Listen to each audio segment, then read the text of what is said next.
I just want to stay and start off the podcast with saying that all you in the audience are some real motherfuckers right now because we got Ash calling the cops on us.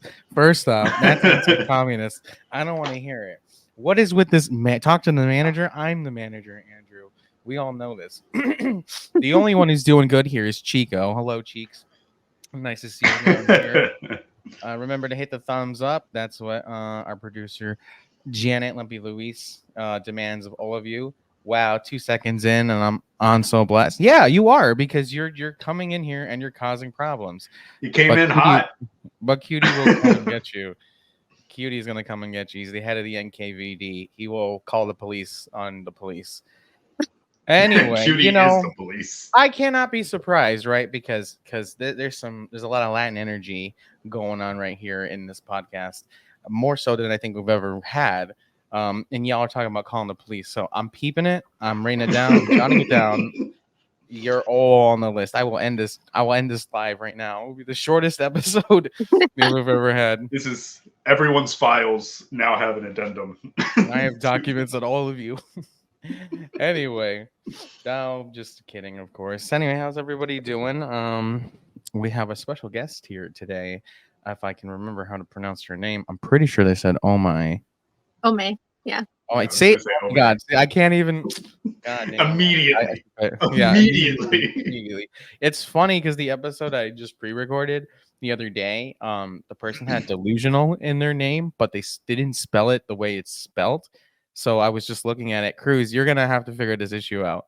They didn't spell it the way it's supposed to, so I like stuttered my whole way through it, and I'm just like, man, why did Collective make the dyslexic guy the podcaster? I'll never figure that one out. But anyway, here we are. What's going on? How are you? I'm doing good. Good. I'm in midterms right now, so I'm suffering a little, but otherwise, we're getting through it. And I heard you said it was your second degree. So that sounds preposterous to me. Not for you, but for me, because I did not like school very much. So to do it again, no, I'm not about it. So kudos to you. What are you studying right now? I'm a political science and sociology double major, and I already have my first degree in sociology. I love school, but I don't love the educational institution. So Yeah, I think I can relate to that for sure because like I went to nursing school and I learned a lot, but the actual process of going to school, I hated. I absolutely hated it. I hated the bureaucracy, the unnecessary rules. It was just a bunch of nonsense. Because you need to be repping us dyslexics. All right, that's sweet of you. And Ivan is next, of course. Anyway, yeah, so like Emily said, we have invited you on so you can info dump to us, and we're all pretty excited about that. So from what I've seen from your content, you speak a lot on Latin Mexican issues with a socialist perspective, a communist perspective, and I think that's really interesting to get into. And sort of what is your analysis, of I would say where Mexico's been, where it's been, where it's at now, where you think it's going. I think that would be really cool to get into. I saw through a lot of your notes. You talk a lot about AMLO and the Monera party. And I don't know. I think it'd be really interesting perspective because I think a lot of people, a lot of communists still, they have the idea that they still have this idea that Mexico is the U.S. with a yellow filter on it. So I think your ability to kind of highlight to us a little bit more of what's going on. Only a few miles away for some people. well, I think I have a lot to say, particularly about the perception of Mexican politics in the United States. I think a lot of Americans, especially even Mexican Americans, have internalized this idea that Mexican politics are in any way similar to American politics. So, for example, somebody just commented on my live previously that Mexico is a settler colony. That is objectively, socially, politically, legally not true. Mexico is largely comprised of indigenous populations, and in fact, it boasts one of the highest indigenous populations in all of the American continents, both of them. So there's just a huge population of indigenous people, and so even the application of indigenous politics from North America to the indigenous population of Mexico simply do not apply. They're not similar in that sense, but also the Mexican politic itself was heavily suppressed by the United States for the greater part of 100 years. And this is before the Morena party came into power. And I think one of the reasons that Americans don't know in particular what's happening in Mexico is because if we looked to our neighbors and we understood what they went through, we would be doing what they're doing. And what I mean by that is that the Morena party is an explicitly anti-neoliberal government. They are Andrés Manuel López Obrador, AMLO, the former president of Mexico, he refers to neoliberalism as a calamity and a catastrophe on human life. And he doesn't refer to himself as a communist because both the center and right-wing parties of Mexico would have a very reactionary response to that.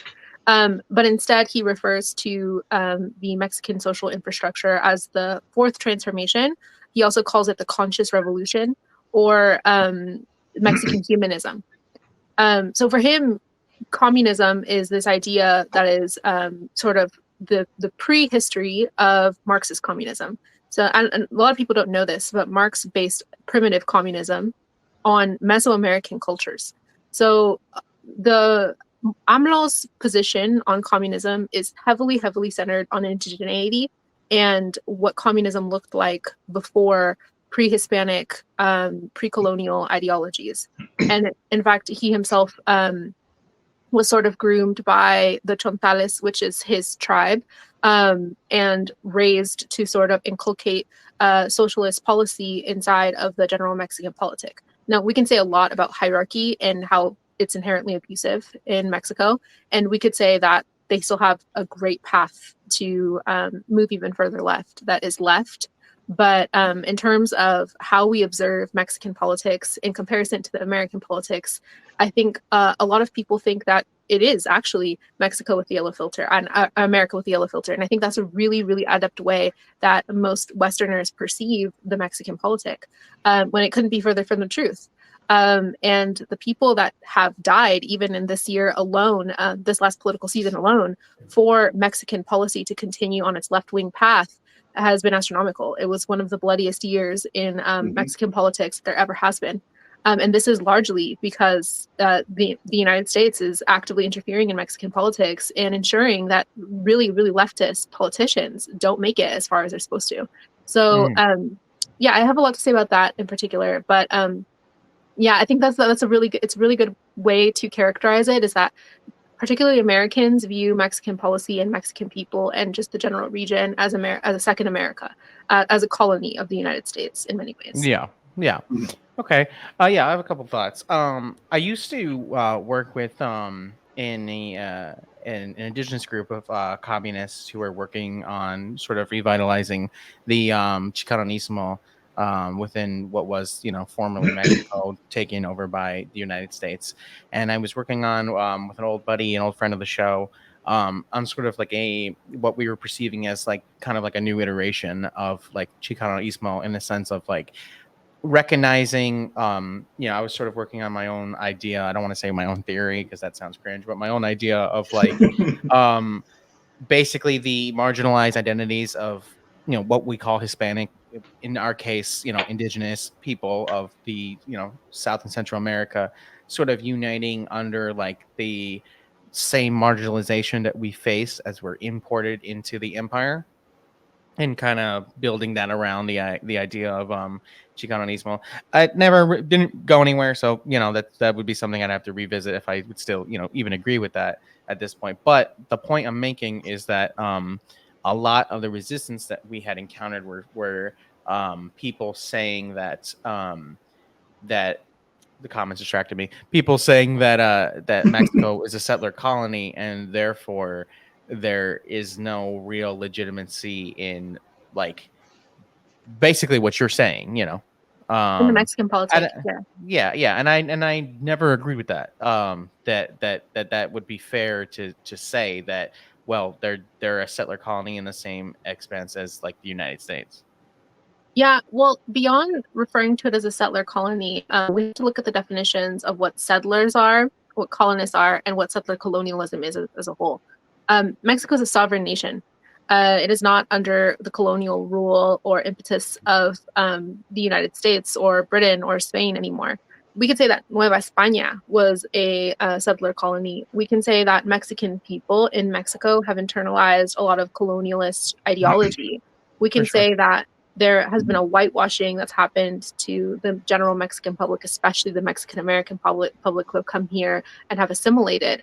But we can't say that Mexico is a settler colony when it boasts that high indigenous population, and it absolutely displays in the culture. Another issue that I take is that people characterize mestizaje as a settler colonist ideology or a settler colonist identity, when in fact the indigenous populations of Mexico do not view mestizos that way. They view them as their own people.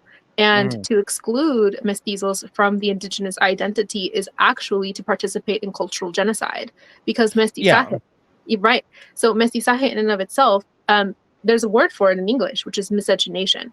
Miscegenation is a forced reproductive product, right? So people who are mestizos are coerced into that identity of no fault of their own, right? It has this, it's a coercive identity. It's an identity that was absolutely applied to all of the Latino community or the Hispanic communities that were literally subject to a genocide. So to divorce mixed people from their indigenous population, it would be like saying any other ethnic group, like any other marginalized ethnic group, is no longer a part of their original community for being mixed by force, which is ridiculous. And if you right, go ahead. No, I was just gonna say, like, I would get into these arguments and these debates with people that my whole reason for existing is because colonialism and genocide and R word happened, right? Because I'm a mestizo. I'm by definition I'm mixed between indigenous populations and white settlers. So to say that I am not indigenous because of what had happened previous to me existing doesn't make any sense. And I think a lot of the misconception would come from like the idea that as if I were sort of trying to come in to like the North, what we consider North America, or not just North America, but like the continental United States and, current tribes that that still exist and live there, that I was sort of like coming in and being like, I'm one of you guys. And I'm like, that's not what I'm saying. What I'm saying is that I am removed from my indigeneity by so many steps because of colonization. But I do have, for lack of a better term, the proof that like that's where I come from. So you can't just say that I'm not that, because of that's literally the whole reason why I'm here. You know what I mean? Yeah, but it's definitely erasure. But like, so I'm from Guatemala, and like in Guatemala, there's still a lot of white supremacist, thought and ideology that comes from colonialism. But people who look more like me, they say, more white passing Guatemalans who discriminate against, mestizos and indigenous people or indigenous presenting people, they would call them Indios or, all kinds of things, or, blatantly attack them, or, in like the dating scene, be like, you shouldn't be with, the people who look more native. Like, so if that discrimination is happening down there, just because I ended up on this side doesn't mean that I'm not still indigenous, So it's a whole erasure is what I'm trying to say. Well, yeah, it's actually saying that mestizos are not indigenous is participating in mestizaje, because that is literally what the caste system was for. It was to intentionally stratify. It was to intentionally stratify mestizos from their cultural identity. To say that mestizos are not indigenous in any capacity is actually participating in cultural genocide. It is actually truly participating in cultural genocide. Can you imagine if this was said about North American indigenous people who are native to this particular side of the border? It would be ridiculous. Nobody would accept it. They would reject it. Yeah. But there is also an imperial racism that's at play here that is contextualizing the way that indigenous people in Mexico and in Central and South America are being perceived. So I think there's something to be said about how there's just these norms that are being applied in very sort of asymmetrical ways. And as such, people are obviously going to feel alienated from their culture, and they're not going to look any further because they're like, oh, I'm a colonist, I'm an imposter in my own culture, and that is ridiculous. People should be encouraged to reconnect to their roots. They should be encouraged to uh, re, uh, revitalize their land, their culture, their people. You should be encouraged. You should not ever feel like you are separate from your people. You are your people. Yeah, exactly. It started to really occur to me when I would start filling out government forms and stuff, and they would be like, "What is your, what's your ethnicity?" It'd be, "What are my options?" Hispanic, and then it's like, "What is your race?" And it's like, "Well, I'm not white, and I'm not black, and I'm not Asian, so my only other option is Pacific Islander Indigenous." And I don't remember where I heard this story from. It was either somebody on the podcast or it was another show I was watching. I think it was another show I was watching, and it was basically the scenario was a bunch of school children, Hispanic, children were in a class and they were supposed to fill out forms to graduate. And when they got to the same exact situation I was saying, and they were asking the teacher, like, what do we put down? And the teacher was like, put down that you're Hispanic and that you're white. And it became very like apparent when they were like, what, but we're not, like, we don't, like, we're just not that, like, we didn't grow up that way, we're not seen as that. So I've had a very similar experience in recent years, being like, yeah, no, I'm not white, not that I ever claimed to be, but like it's just become more and more apparent that I'm like, oh yeah, I am this person. And Nico actually just pointed out it was our friend Nebula who's been on the show. So yeah, that was actually our podcast that we were talking about this. If you're interested, we did a whole episode. It was that podcast that was cooking. We did an episode on being a first generation communist. So yeah, Nebula was telling a story. So shout out Nebula. Hope you're well. Anyway, so let's kind of get a little bit more on track here. So we talked about a little bit, touched on AMLO a little bit, touched on the Morena party. So can you tell people who don't know, does Morena as like an acronym stand for anything? And is AMLO, with not calling themselves a communist, are they just playing 5D chess, or are they sort of coming in with a new like synthesis in a way? What is your thing? What are your thoughts on that? So the Morena party is a syllabic abbreviation. It stands for Movement, Regenerational Movements Organization, I think. I don't remember the exact acronym, but it's basically this syllabic abbreviation, and in English it translates to brown people. Nice. It's Morena, like Moreno, but brown people. Let's in go. context. Yes, yeah. Yeah. So that's very intentional. Even though he himself is very light skinned, I will say.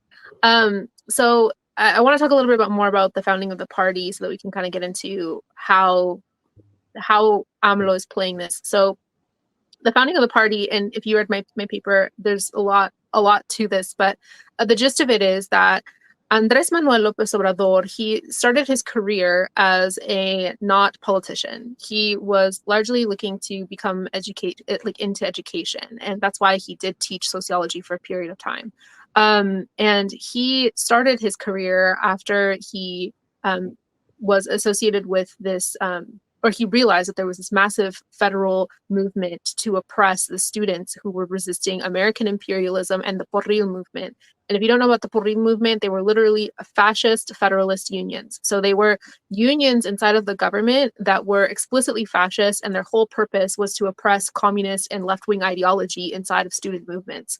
And they killed, I think it was like 136 people during the first attack in the 1960s.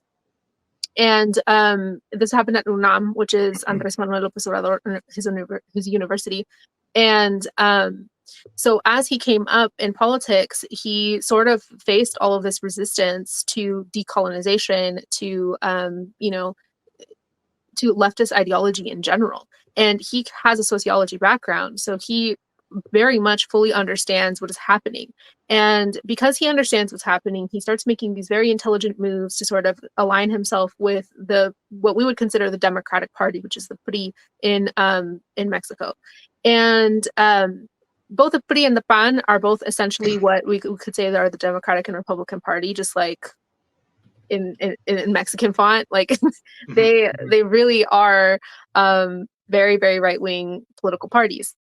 And so as he's going through the notions of aligning himself with these parties to be able to generate a new third party, he starts an NGO. And this nonprofit organization essentially is heavily centered on infusing the Mexican politic with socialist ideology. Now, he doesn't say this explicitly, and one of the main reasons for this is because at this time, Mexico is still very westernized, still has a lot of American influence in its politic, and there are a lot of literal American collaborative politicians who would not just resist it, would actually actively put down his organization. So he starts fundraising through the indigenous population that he is raised by, which is the Chontales.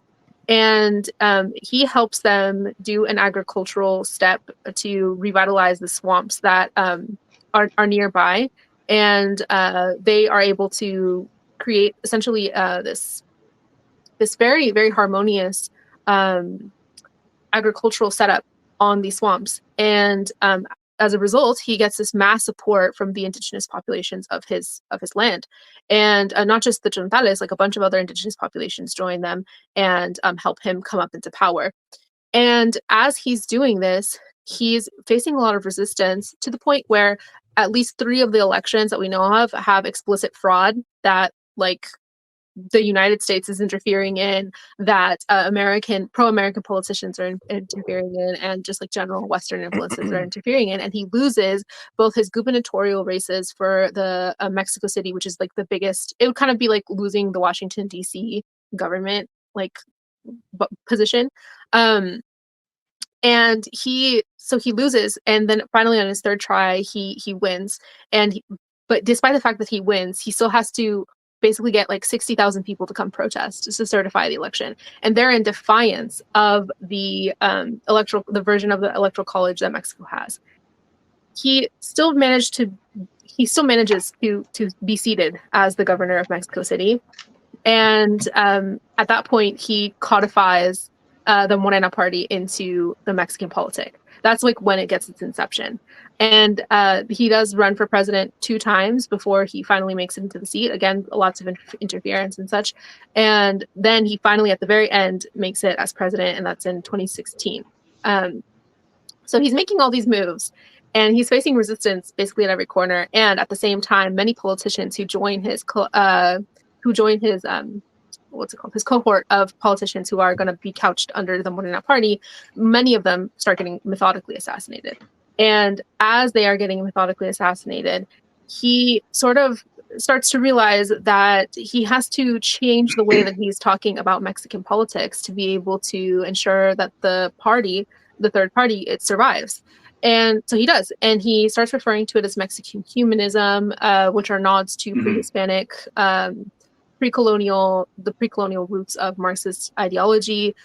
He cites Antonio Gramsci through his works, and he has his own papers that he wrote about sociology and the inception of Mexico and the context of neoliberalism and how it was applied to Mexico without its consent.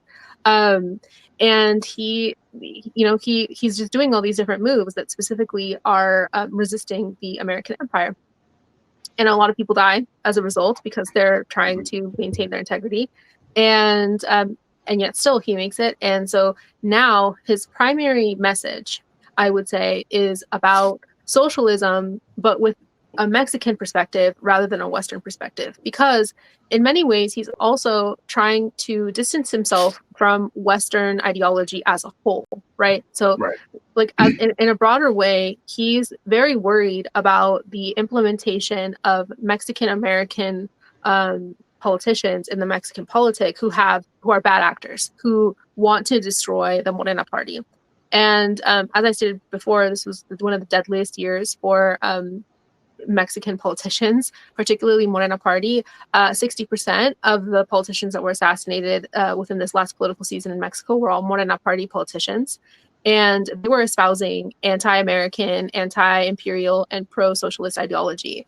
And when I say socialist, I mean, like, he's not calling it socialism, but they're nationalizing resources. They're codifying social infrastructure. They're creating more and more human rights in Mexico that include people who are refugees, migrants, just like generally people from all over the world.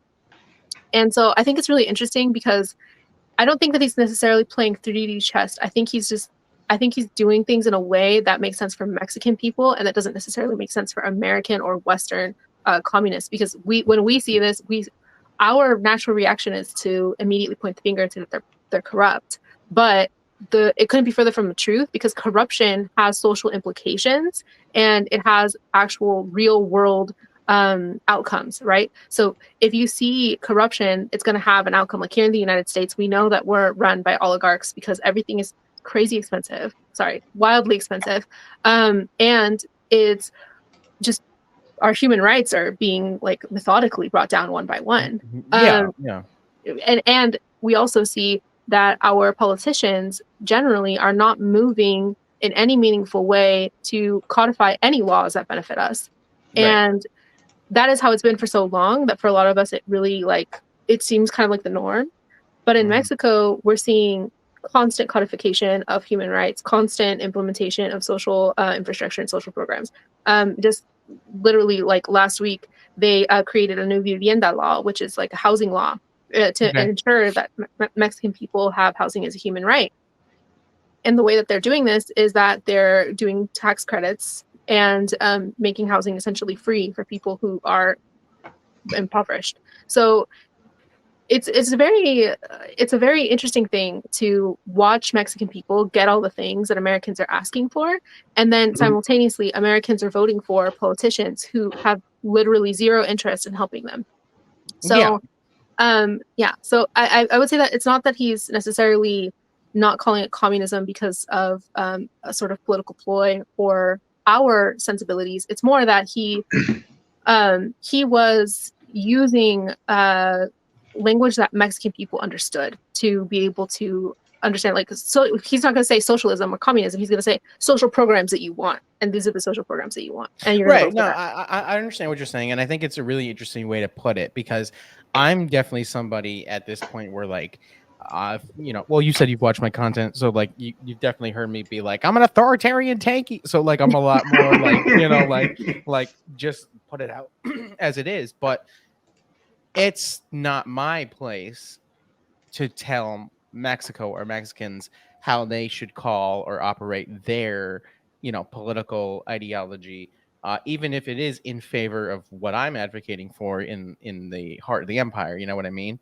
So I'm definitely gonna sit and think with that, because if it works for them, it works for them. It reminds me. I know this, for a lot of people, it has negative connotations, so just listen to what I'm saying for a sec. Like, it reminds me of the idea of socialism with Chinese characteristics, but like without all the blatant appeals to capitalism. You know what I mean? But like that, but like for real, basically. So yeah, no, that's really interesting to think about and see. We always hear in the States that how horrible and terrible Mexico and Latin America is.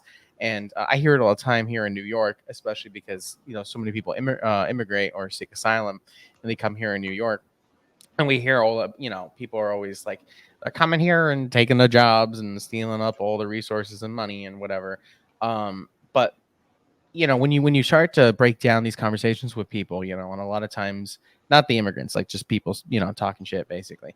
And when you break it down with them, you start speaking to them. A lot of times what they say is like, oh, well, people are fleeing because of corruption. And for sure, there is a lot of corruption, but corruption doesn't, just like anything, it doesn't come from nothing. There's a reason why things happen. Everything is based in material reality, right? So like when they're talking about corruption, really what they're just talking about is capitalism that is, I guess, a lot more overt in its supremacy, as opposed to the States, where the masses are kept very docile in sort of their submission to capital, their submission to the oligarchs and such. The reason why you don't see so many journalists in the States being blown up, even though that does happen, but not as blatantly, is because so many of the mainstream journalists are already in line with the capitalist establishment, as you may see in other places like Mexico, where there's a lot more active resistance happening in the mainstream. So I don't know. I think thanks for that info dump. You said a lot, but it was really cool so far. That was wonderful. To hear what you have to say. Let's look at the comments real quick. Shouldn't it be any surprise the Warhawks in the U.S. are talking about invading Mexico? Then no, yeah, AQD, and that makes sense. He's our other co-host, by the way. Because this situation you're painting for us reminds me a lot of when the Scandinavian nations began to move towards more social democracy after the establishment of the USSR, because they knew, oh shit, there's this giant country next to us that is doing the whole Marxism communism thing. If we don't start giving concessions now, we're next. Like either our people are going to rise up, or they're going to call for secession or even annexation. The United States can't afford a communist, Marxist, socialist, Mexican socialist movement on their borders, because then people here are going to start seeing like, oh, there's a lot of good stuff going on there. And even worse for the capitalists here would be a reverse brain drain situation, where you have nurses, doctors, teachers, welders, even just manual laborers being like, you know what, actually let's go back, we're going back, because they're going to give us jobs and houses and stuff. Oh, I mean, just look at like what, how we talk about Cuba, or how the United States talks about Cuba. Having a Marxist project so close it's a great threat, even if it's a small island. Speaking of, Mexico just codified additional protections for Cubans and sending them more agricultural resources to basically defy the American empire. And the United States is having a whole tantrum about that. And that is like that's very recent news. Also, I just found out, I think yesterday, that North Korea and Mexico are each other's biggest agricultural trading partners. I thought that was pretty interesting, and I just wanted to put that out there. Because I think the characterization of North Korea in the West, particularly in the United States, is really, really, really, really oppressive. But I don't really think that lands for a lot of Mexican people in Mexico, because it just, that is not the relationship that they have with North Korea. Go ahead. I was just going to say, I think that a lot of that has to do with Americans' inability to process and recognize what it means to fight in revolutionary struggle. And I should clarify, I mean white liberal Americans, the ones who have the majority of the voice here. Because, we are taught here, I made a video about this, we were taught here, that basically North Korea or the DPRK just appeared out of nowhere. Stalin gave them a bunch of guns and told them to go bananas. We both know that that's not the case. We both know it's a lot more sophisticated than that. It was a movement that had started even before World War II, right? And that the subjugation and the annexation of South Korea by the United States, I don't mean literal annexation, but the subjugation of South Korea is all an artificial sort of situation, right? So I would say it was pretty literally annexed. That's fair. That's fair. I just mean like in terms of it's not on the flag. You know what I mean? It's for sure a puppet, like 100%. But the way that neocolonialism works is they're territories or they're strategic allies. But like really, South Korea, Japan, they're us in a lot of ways. But anyway, they don't put it on like the jerseys or anything. Right. Keep it sacred. But the point I'm making here is that like the Koreans in the DPRK, pretty recent history, had to fight their revolution, fight for their independence and their success. And Mexico has gone through many iterations of that in itself. And the United States' only real relationship when it comes to a major change in the status quo in terms of like the literal power structure was the bourgeois revolution of 1776. Well, then there was another, proto-revolution between, the contradictions between the Union and the Confederacy. But ultimately, the modes of production, those who stayed in power didn't really change. So white liberals here in the States are very much used to this idea that like violence is icky. It's out there. We don't do that. If you just vote, like everything will change. But like, it's a lot more complicated than that, as you know. Yeah. Something that I think one of the biggest phobias that the United States has is that the general public is going to figure out that Mexico just codified African rights, Black rights in Mexico as a sovereign group. meaning like they literally made them a group that has the same protections as the Mexican indigenous population. Beyond reparations, because Mexico obviously didn't participate in Black slavery, but beyond reparations, they're taking accountability for the social inequality at base level. So we're seeing they were classed as a vulnerable population as well, which means that they get access to social resources well before any of the other populations do, with exception of indigenous populations. And so I would say that if Black Americans all knew that, that would have very serious ramifications for the United States. So I think there has to be like a mass amount of propaganda turned out against Mexico, because when it comes to like realizing what is happening next door, and how Mexico is contextualized in the context of the United States, I'd have to plug this book real quick, South to Freedom. It's a book particularly about how Mexican people helped essentially have an informal underground railroad to help enslaved people run away. And this is just like the moral identity of Mexican people. It's not even just like something that was like formally arranged. It was just like people were like, hey, slavery is actually wrong. And I think the context of how the United States perceives Mexico it's definitely a threat to its hegemony. Like absolutely. South Absolutely. to Freedom, Runaway Slaves to Mexico on the Road to Civil War. Brilliant and surprising account of the coming of the American Civil War, showing the crucial role of slaves who escaped to Mexico.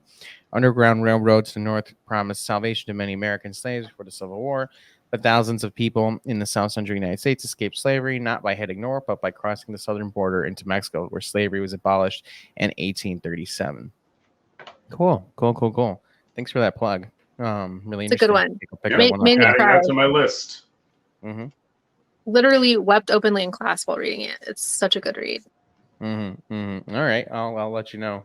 I'll hit you up crying and be like, I get it now. Just come on the podcast again, just start sobbing together. Yeah.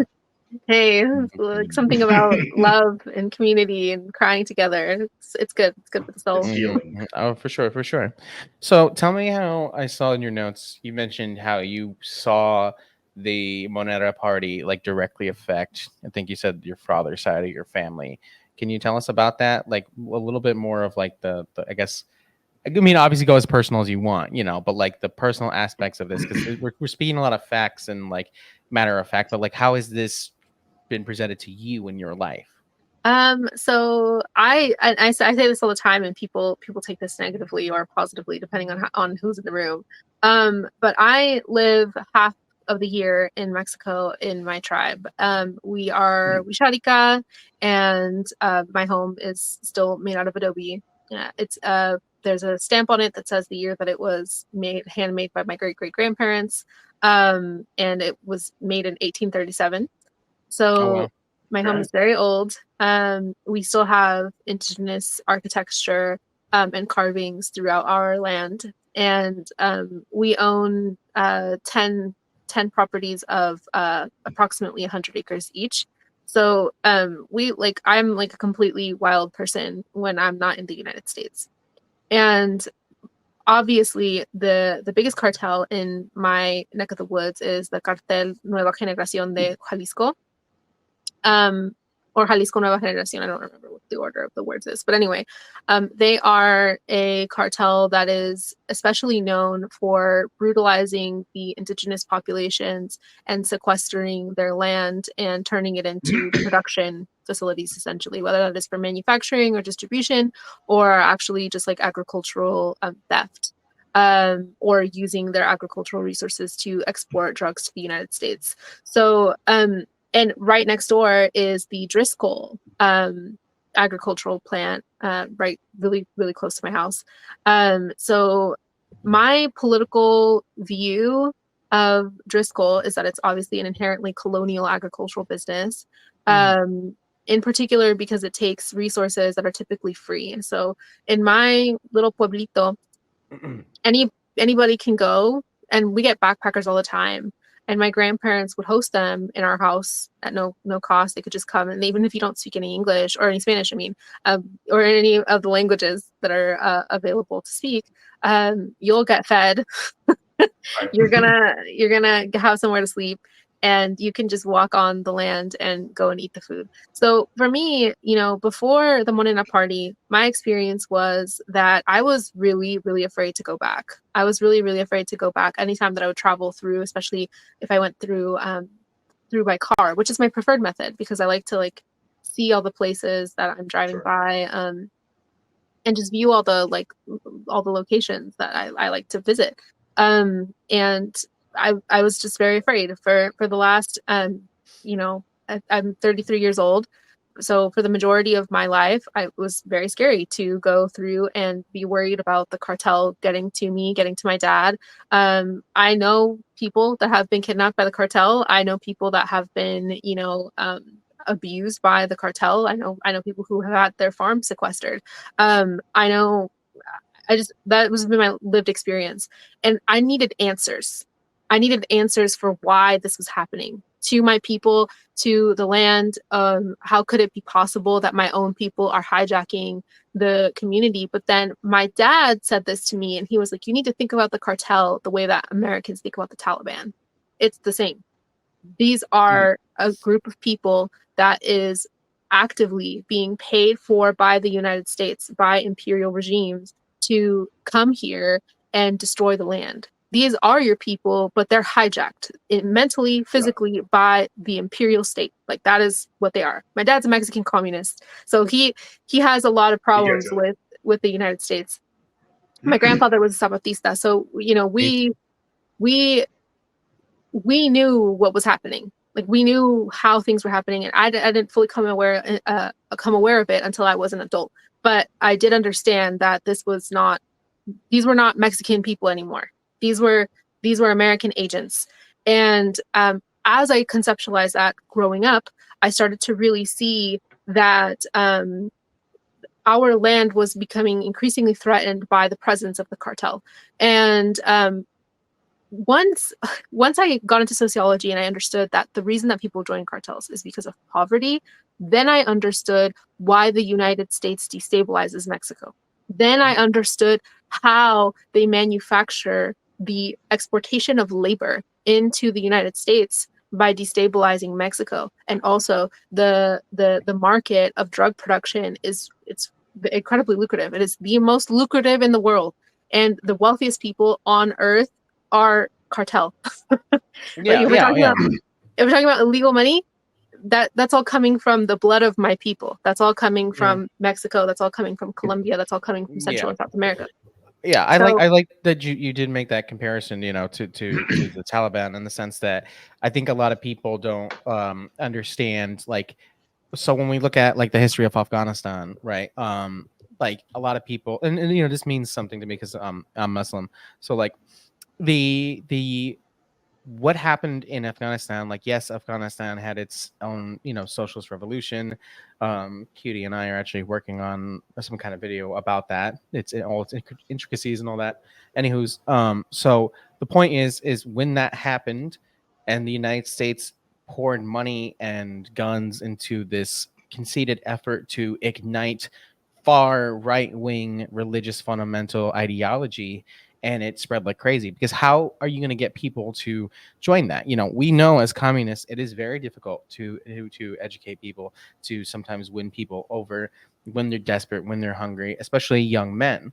So when young men who are susceptible to right-wing ideology are suddenly presented with an alternative of, in this case, religious dogmatism, the promises of either fame and fortune in real life or in the afterlife, or however you can manipulate people, you get a lot of people who will join and fight for that cause. And then it spreads into this new narrative that all Muslims are terrorists, or all these people in Afghanistan are gonna blow people up and whatever. But it's a conceited effort to take the humanity away from people, so you don't realize that people, whether they're in Afghanistan or in Mexico or in Guatemala or in Appalachia in the United States, people are just people. Most people just want peace and something to do, but when the empire hijacks people's minds, they can create these movements and these organizations that are just absolutely detrimental to the indigenous populations. That's something I always understood with the ideas of the cartels being like, yeah, like they are American agents and what they're doing is bad, but like it's not like all these people were just born one day being like, you know what, I want to be, I want to be a kingpin. Like people, That's how they're I woke up. they're looking shut up. They're looking at the world around them and they're like, well, I gotta get my own, and unfortunately they go down a path that is not correct and manipulated by the United States. Yeah, and so, and in terms of when Andrés Manuel López Obrador came into power, I felt the effects immediately. When I say like immediately, like literally within first few days of his term, and this is controversial, but he immediately federalized the National Guard. So he kicked out a bunch of people from the National Guard who were known to have connection to the killings of the Ayotzinapa 43, which is a whole other thing. But he kicked them out of the National Guard and anybody who had any associations with the cartel, and did like a mass like investigation.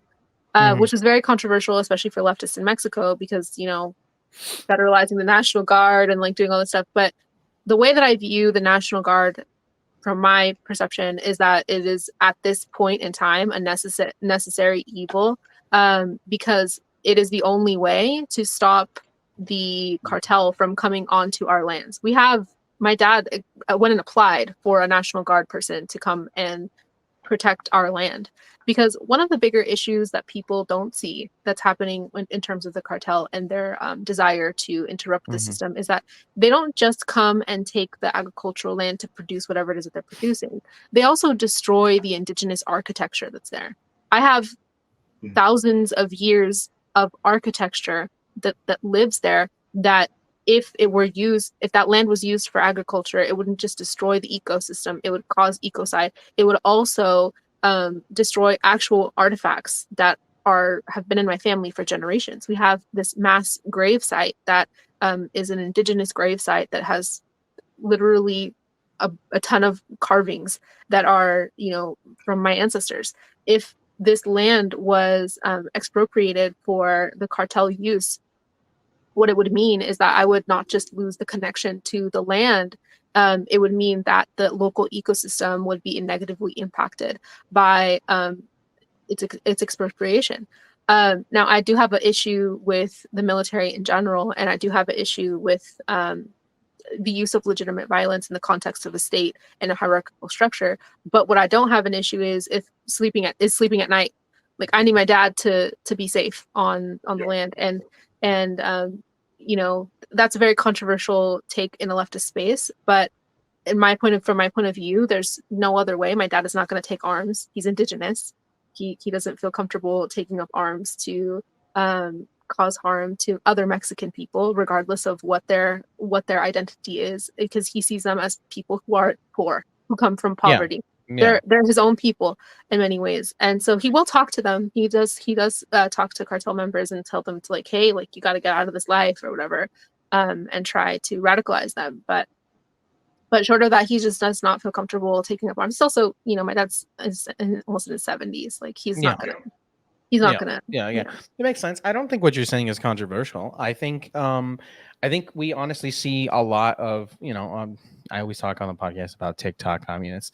We see a lot of TikTok communists and Twitter communists glorify violence. Oh yeah, I've been saying it a lot. If you watch the podcast, I've probably been saying it for like a year, where I'm like, TikTok communists, Anywho's, you see a lot of staunch, like, glorification of violence, and there's a difference between recognizing the necessity of when violence is going to be required to defend oneself, to defend a revolution, to defend indigenous population, and it's another thing to be obsessed with wanting to do violence. So I don't think you saying that, even though you do have general issues with, like, the concept of, like, the military or, like, the National Guard, doing what they have to do, it makes sense, because that's the thing, right? Like, as communists, we're going to have to make hard decisions and reconcile with things that maybe in the immediate term make sense, but in the long term will have to be reconciled with, later. Yeah, Yeah. this kind of brings me back to the video that I made a couple days ago about North Korea and the concept of a state. I think no communist is really in favor of any state or the right to use legitimate violence, but I do think that the monopoly on violence has to be hijacked by communist entities to be able to really flatten out the power structure and end borders. But for as long as borders exist and for as long as the United States exists, there has to be a counterbalancing power that can, protect populations from the United States. Yeah. Cutie brings up a good point. There's waiting for your moment, and then there's adventurism. Exactly. 100%, and I've theoretically, in a joke in Minecraft, when I've discussed these kind of things in Roblox, I've said that, like, it should be quick and precise and no bucking around. You know what I mean? Like we get it done and we keep it moving. Well, I also think that we're not the American empire, or like we are right now, but communists are not the American empire. So I don't think that they're going to do things the same way. Yeah. That makes sense. But yeah, ultimately, go ahead. I was going to say, ultimately, if there's a peaceful way to accomplish any goal, that's the way you want. And the amount of violence that is acceptable is the amount of violence that's required, right, to make the goal happen. Yeah, exactly. I had a couple videos ago, I don't remember now. I basically said, like, yeah, we do want the monopoly of violence. Like, because it's going to be required for us to, like, as you said, hijack it in order to dismantle it. Because we can't we cannot continue allow the capitalists, the compradors, the police, the military to just hold on to that. You know what I mean? So the power has to change. It has to come back to us in order for us to dismantle it. When you made a comment and said, you don't think any communist, really believes in the state. That's kind of where I've been at when it comes to, like, the fundamental disagreements, say, with, like, me and anarchists, is that I get it. I understand what you're saying, but if I only have so many years on this planet, if humans only live for so long, and only have so many years to be physically and mentally able to do the work, it makes more sense for my efforts to be focused on building a state and setting up the situation for, hopefully, the future communists who then, after time, as I mentioned this on the podcast before, as the human psyche changes, as culture changes, and then that state power can be dismantled, so people are prepared to live that way. You can't just be like, all right, guys, I know we just fought a revolution, but no state anymore, go bananas. It's just, it ain't gonna work. Well, I also think that somebody said this in my comments when I talked a little bit about this. I think, like, saying, like, a moneyless, stateless society is like intro to communism. What we're really talking about is, like, when we're saying this, we're saying, like, long term, the goal is that borders don't exist, and so states are not required, because states, by definition, their purpose is to enforce their borders, both internally and externally. So their whole function of violence is to ensure that those borders exist, so that they're able to, as a capitalist nation, to continue to absorb the most amount of resources within its borders. And so when we think about states in that context, like, no communist fucking wants that. When we think about it in the longer term, we understand that if a state were to radically interrupt the hegemony of the United States to the point where all nations took a step towards the left, whether that is, like, far left or even minimally left, what we would see is a fall of borders. We would see the end of the state as we know it. And if we really think about it, states are relatively new phenomena. So I think it makes sense that people sort of have an allergic reaction to hearing, like, people being in favor of a North Korean state or of a Chinese state or of a Russian state or the Soviet Union, if we're being more literal.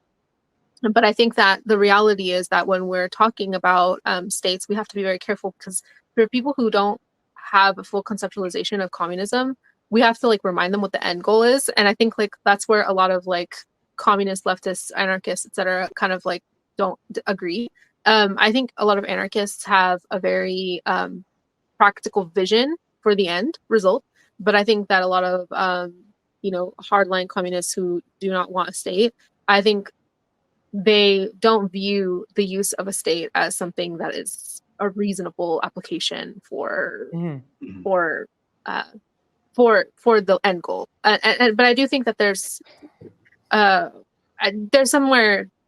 somewhere couched in between all of those ideas is the correct thing and what will ultimately be the outcome. But I do think that it's going to be whatever revolution the United States has. I think it's going to be ad hoc. So I think there's going to be many actors, and all of them are going to do different things. Balkanization, right. And as a result, they're going to. I do personally. I think it's coming. I don't think that the United States is going to survive much longer. In fact, like even Khaldun, you mentioned you're Muslim. I don't know if you've read even Khaldun's work. His book argues that the dynasty has a 250-year cycle, and the United States we're at 248. I've said it before. I give the max, if I'm being super graceful, maybe another 100 years. But even then, I'm like, I'm not even sure. I would say less. I would like say I said, that's my lifetime, top. 50. I would say 50 years max, personally, where it's like within the next 50 years, the people may still call themselves like United States citizens, but the framework and how we view the United States and what it represents, the structure of the United States I don't think will exist within it. I understand that. And I also think too, I've mentioned this, God, I talk about this a lot. That's like one of my phrases now.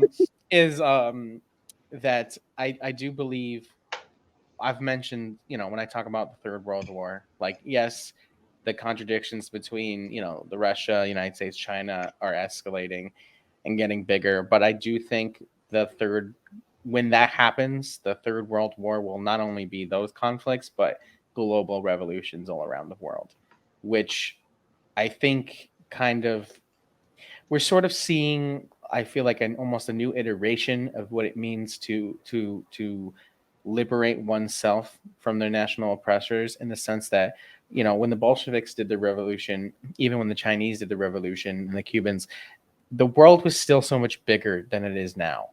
And it was more about, liberating ourselves within the context of the nation.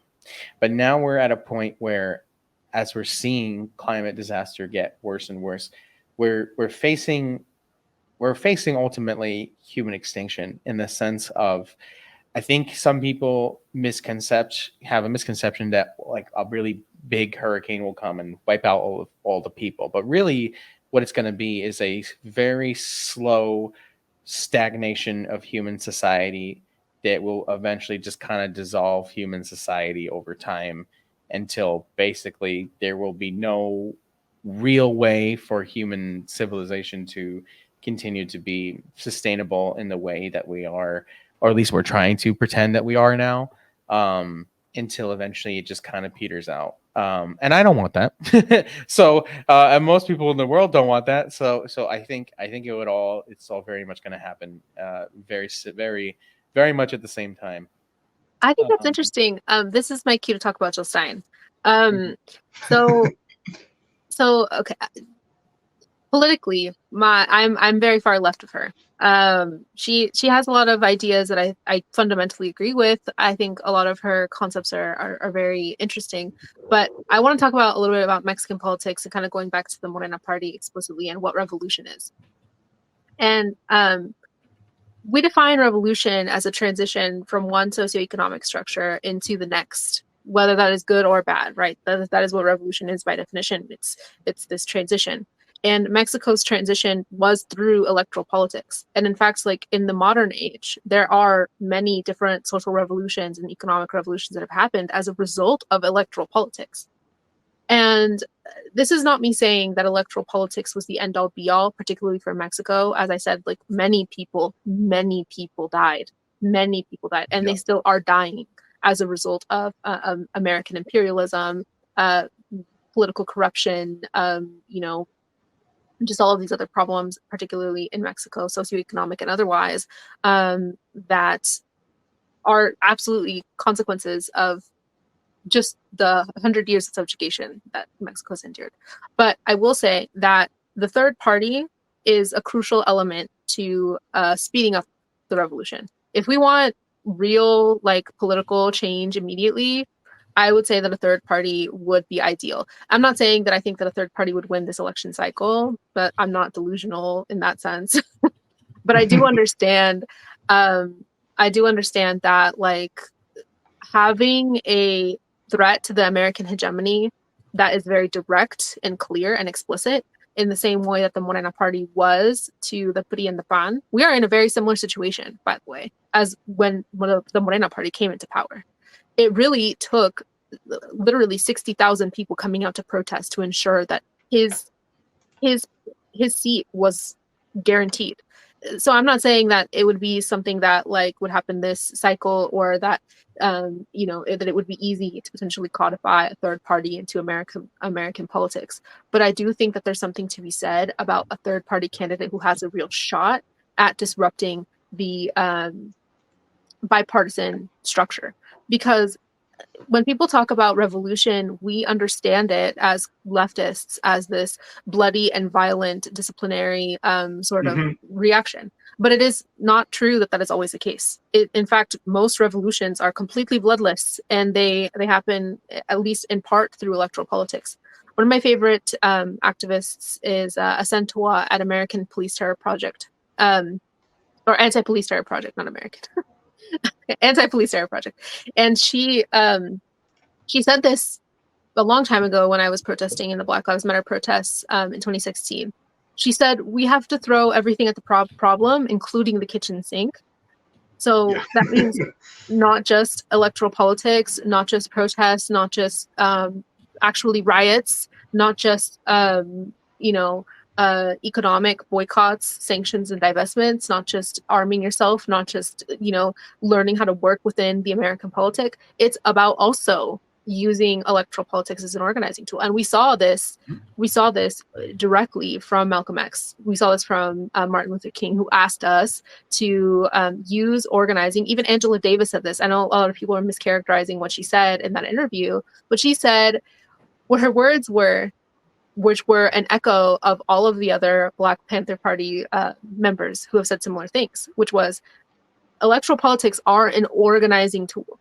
And what are we organizing for if we are not voting, which is fine. I don't have any issue with people who are not voting. But if we're voting within bipartisan politics, how are we organizing? Like how does that organize people? Yeah. Because I think electoral politics has a potential ability to advertise to the general public that the duopoly is not the only way to live. And I saw this happen in full scale in Mexico. We're seeing an actual literal socialist party exert its power on a national level, to the point where the response that Mexicans had to the hurricanes was infinitely better. I mean, infinitely better. 17 people died, which is terrible. But in comparison to what we now are starting to understand are the thousands of people that are dead in the southeast of the United States. So, and just the recovery efforts are significantly better. Oh, there were hot kitchens within hours of the hurricane ending. Hot kitchens, prepared, ready to go. People were out there. Reconstruction projects immediately. Like, I think if people really looked to electoral politics to understand it as a tool to potentially help us, not as something that is going to change our lives overnight, or that's something that's going to help us completely, I think we would see electoral politics completely differently, especially if we saw how Mexican people applied them. And I think that's one of the biggest propaganda points that the United States has against third-party candidates.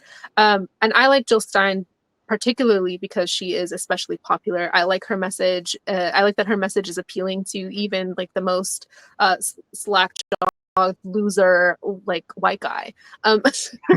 Like I think that she's really palatable, and for that reason, I think she's like probably the most likely agent who could end the duopoly in that sense, at least get the 5% vote. But and and that's really the only goal, is that I think the 5% is pretty Just to important. break it up. Yeah. So I think once that happens, even if Donald Trump got into office, even if Kamala Harris got into office, it really wouldn't matter what either of them did. They would have to move left. Doesn't matter what which one it was. They would have to move left, because it would be a direct challenge to the American empire. And I do think that potentially putting her in office would pretty much immediately put an end to a lot of really horrible things that the United States empire is doing. I also think that they would definitely try to kill her. Oh yeah, no question. I've had pretty similar takes to controversial take here, with the PSL and Claudia de la Cruz's campaign. Regardless of some of my own issues with PSL and other people's issues with PSL, the whole thing, it will come out when it comes out about it. But basically it's the same kind of idea. They were like, it's not necessarily, well, I guess in Jill Stein's case, still Jine, Jesus Christ, Jill Stein's case, it would be about her winning. But my sort of idea with like someone like Claudia was, it's not so much about winning a federal election. It's more of like getting those members in within the confines of the states in order to, cause some kind of disruption in the ice, so to say, a fracture, because those fractures will have consequences for how the entire nation and how I don't personally like the term duopoly, but how monopoly functions, So I hear what you're saying, and going back to like the days of Lenin, the Bolsheviks believe that, you sometimes you're going to participate in elections, sometimes you're not going to. It depends. It's all strategic.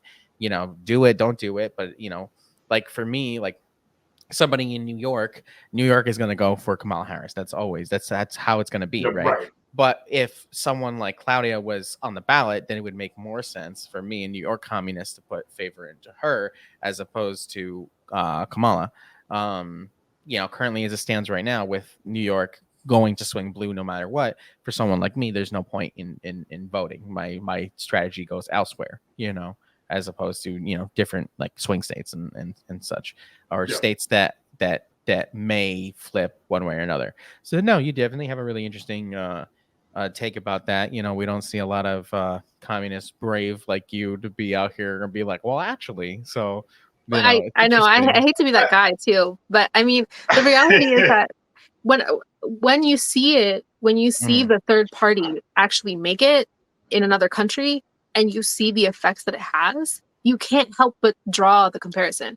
Like I have to say, so, and this is kind of finishing up my previous point about the direct implementation of the Morena party and what's happened in my own country. My dad has a pension now.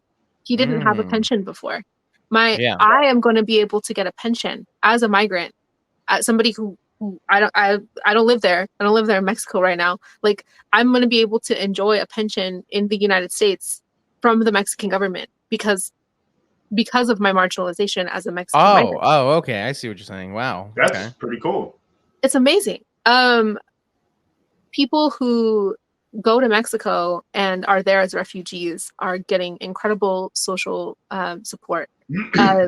And I just, seeing in real time, also as a Mexican migrant and somebody who has lived in both countries, one of the bigger things that is most important to me is that I'm going to be able to get a house at 0% financing, or essentially what is a rent to own, at 30% of my income. That is going to change my life. That is going to change my life. After seeing the Morena party do these things and directly apply what they said that they were going to do to Mexican politics, it made me realize, really, the actual content and the weight of potentially having a third party come into power. People think that, especially leftists think that that electoral politics is a small thing, and that it doesn't, it doesn't account for a lot, but it's everything in the kitchen sink. Everything in the kitchen sink, because we have to use every tool at our disposability to be able to do whatever it is that we can. And I just believe that we need to rage against the machines. Like every single thing, like be angry, be furious, use whatever voice you can to send your message, because these fractures that we're talking about, a third party breaking the system, that fracture is going to be leverage, and that's going to be real leverage. It's going to have consequences for both the Democratic and Republican parties. Those people are fucking rats. They are thieves. They are stealing everything from the United States and from the people who explicitly are being exploited by the government. Like what we're seeing in terms of not even just the United States, they're taking everything from countries everywhere around the world. And so we owe it to each other to view electoral politics from a practical point of view, not from a completely disillusioned and a democratic grief point of view. And I said this earlier in my live. I am not afraid of Donald Trump. I am not afraid of Kamala Harris. I do think that it's practical for people to understand and have caution about how we react to their politics and their policies in general, but we should never act with fear. We should never be afraid and constantly freeze ourselves from doing whatever it is that we need to do. But in terms of policy, the way that I have seen third-party politics apply in Mexico, and the way that I have seen social infrastructure improve for the better permanently, because they also just had the judicial reform, which was very controversial in the United States. I don't know if y'all have heard about that. Have y'all heard about that? I heard, I didn't read full, so I don't have like full details on what was going on, but I did see a lot of news articles. Well, Mexico's being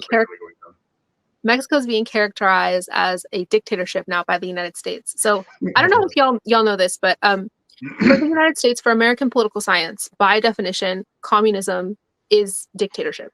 It is literally codified within the definition of American policy. So this is because neoliberalism is literally participation in the free market and deregulation. That's by definition what neoliberalism is.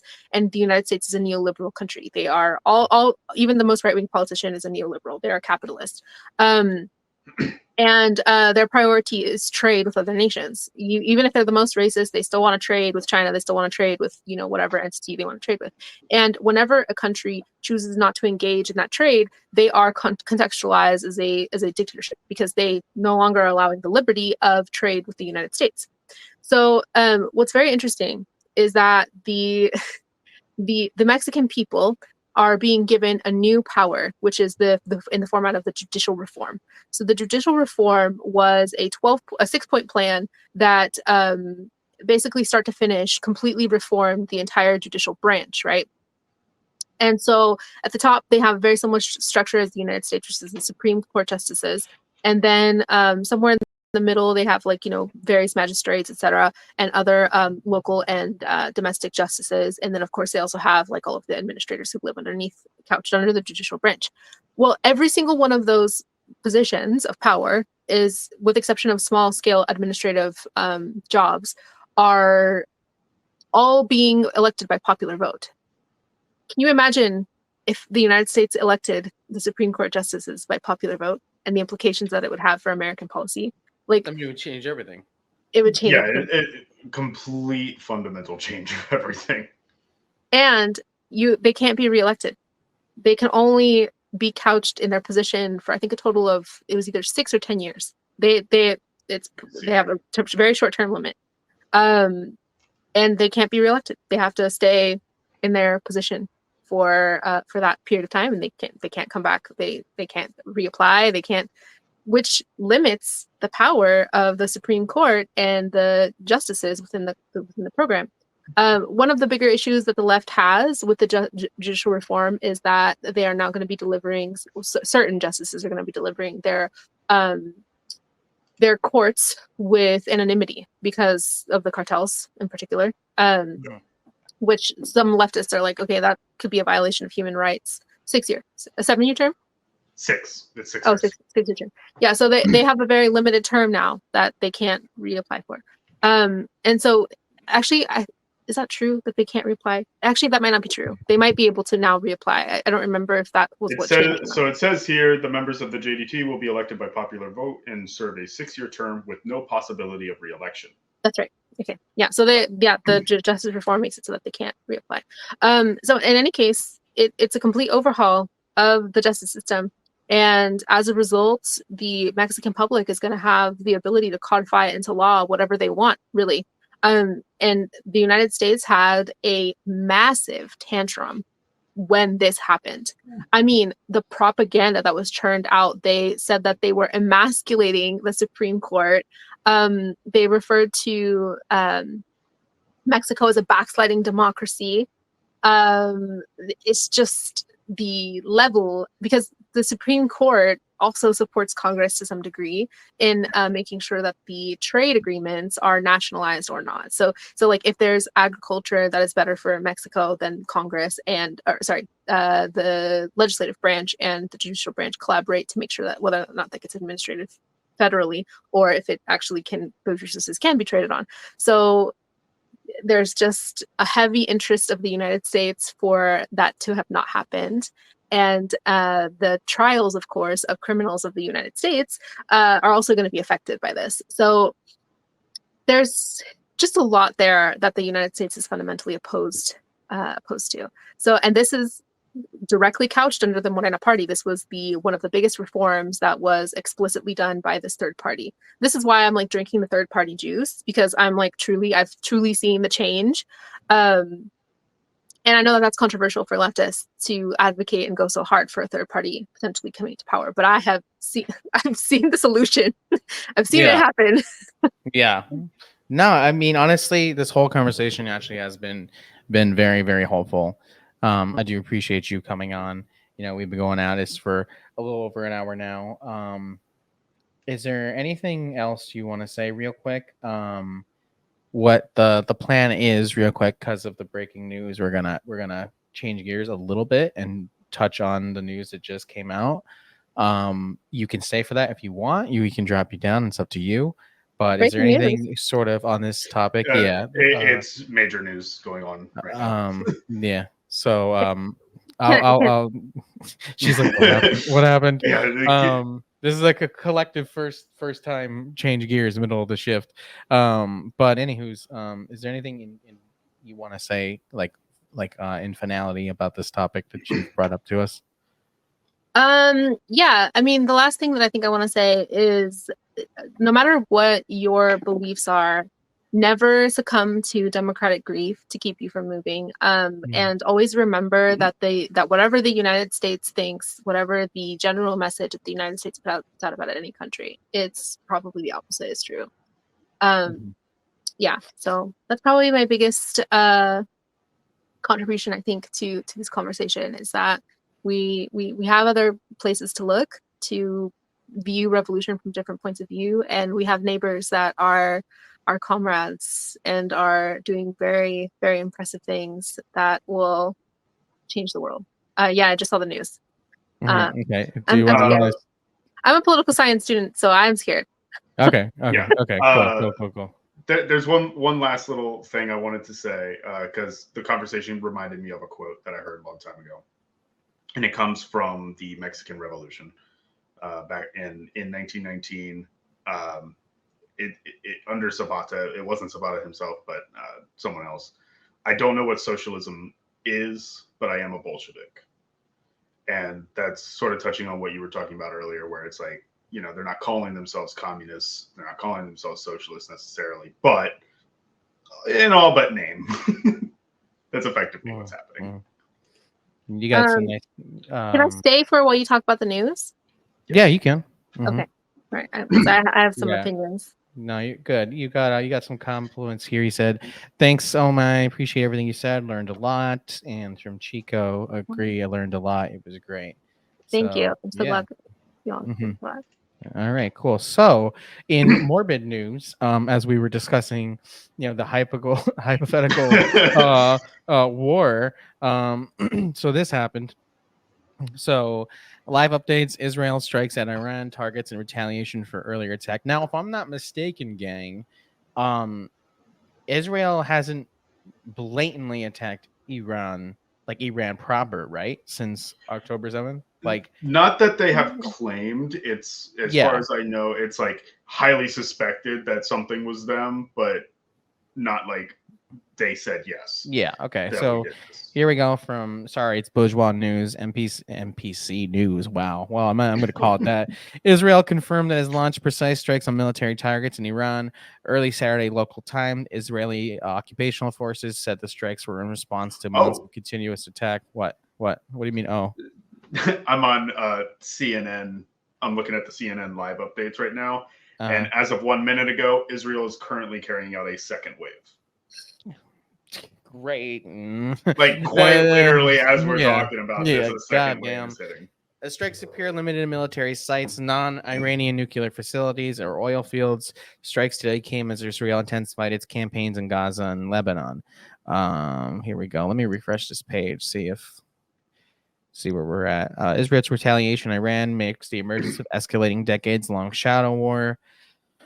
The strikes mark the first time Israel has led an attack on Iranian soil. Iran, which primarily relies on Soviet-era tech, does not match Israel's weapon sophistication. I like how they say that, but then Iran bombed the fuck out of Tel Aviv like 4 weeks ago. So, is it Soviet-era tech, or is it just like what do you mean by that, dog?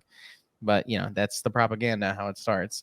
2 defense officials tell NBC News the U.S. Secretary of Defense Lloyd Austin spoke with Israel counterparts. All right, Goober, let's go here. Page change. Let me make sure. Nope, I have to manually change it. Bear with me. One quick. Live update. Israel launches airstrike against Iran in retaliatory attack. Here's the latest developments. They're behind, Cruz. If you can send me that link from the CNN. Yeah, I got Israeli military said early Saturday that it began striking Iran in response to several Iranian attacks on Israel, raising fears. Long brewing confrontation between 2 of the most powerful militaries in the West Asia could escalate into all-out war. Geez Louise. What is our students of the political science? Can you tell those who might not be in the know, what is Israel trying to gain from this? A situation that they know it will more than likely escalate.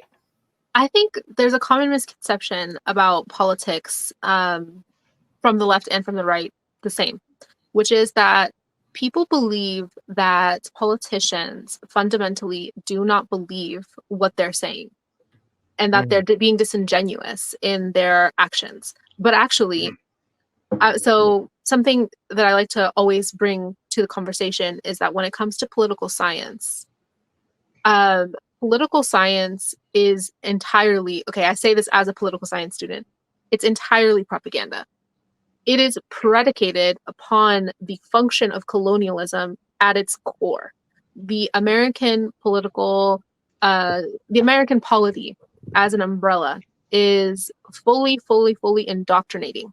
So these politicians, Kamala Harris, when people are like, oh, she's being so disingenuous, why is she supporting Israel the way that she... No, she's being genuine. She actually believes what she's saying. Even if she understands that this is a genocide, she believes that Israel is more important, that Jewish lives are more important than the lives of Palestinian people. That is truly what she believes. And I think that is a common misconception. The second thing that I also like to remind people of is that the United States is a child. It is a totally new society in comparison to the rest of the world. The Middle East is one of the oldest societies that has ever existed. In fact, North Africa is literally one of the oldest societies that has ever existed. Iran is an incredibly old people. Their reactions have been nothing but measured. This is still even like this attack that Israel is doing on Iran right now is nothing short of a childish response to the Iranian strength. People also don't always remember, but there are only 6 nuclear superpowers. Iran is one of them. So from my point of view, when we like my initial reaction is I'm scared because of the United States. I'm not afraid of Iran.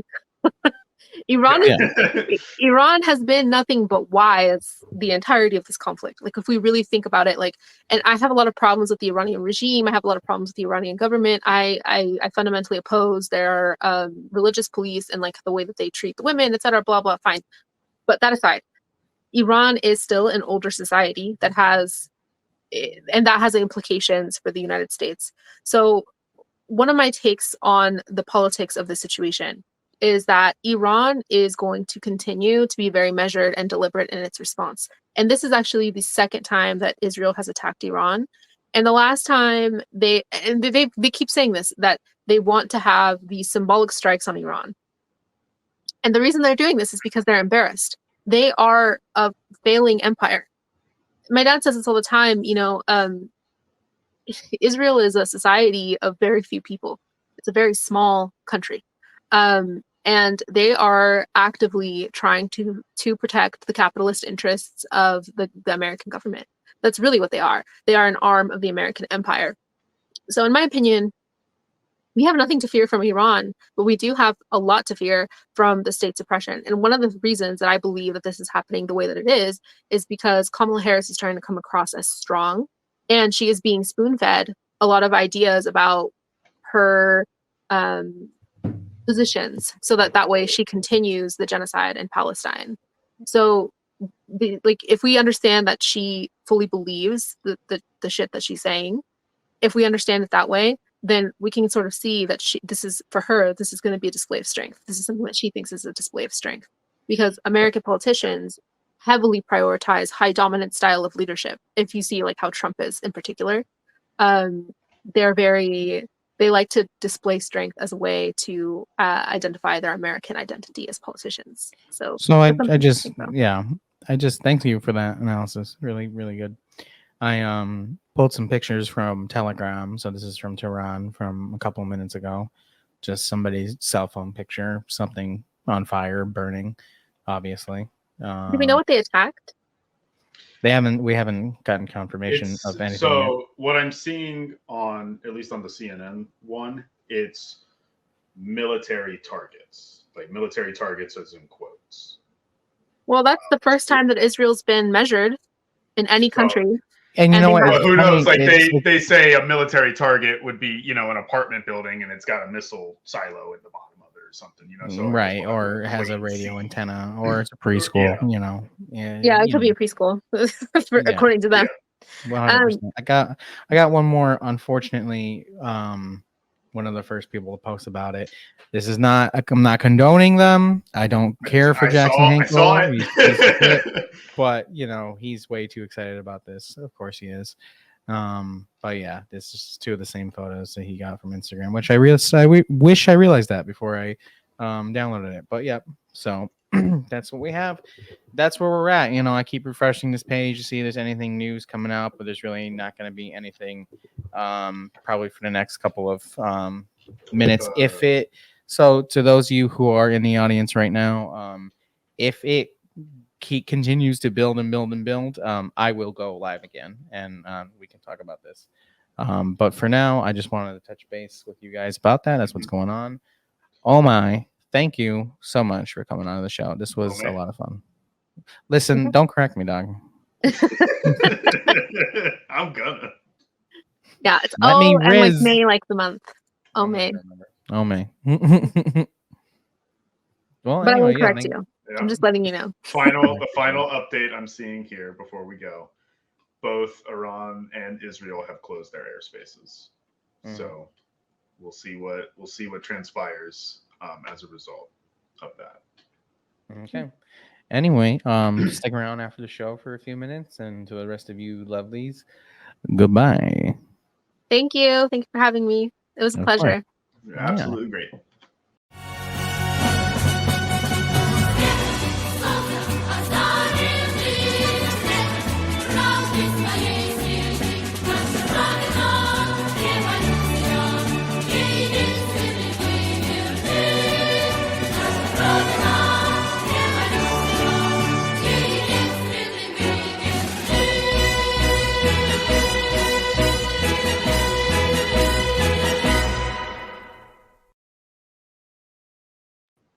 They never stay.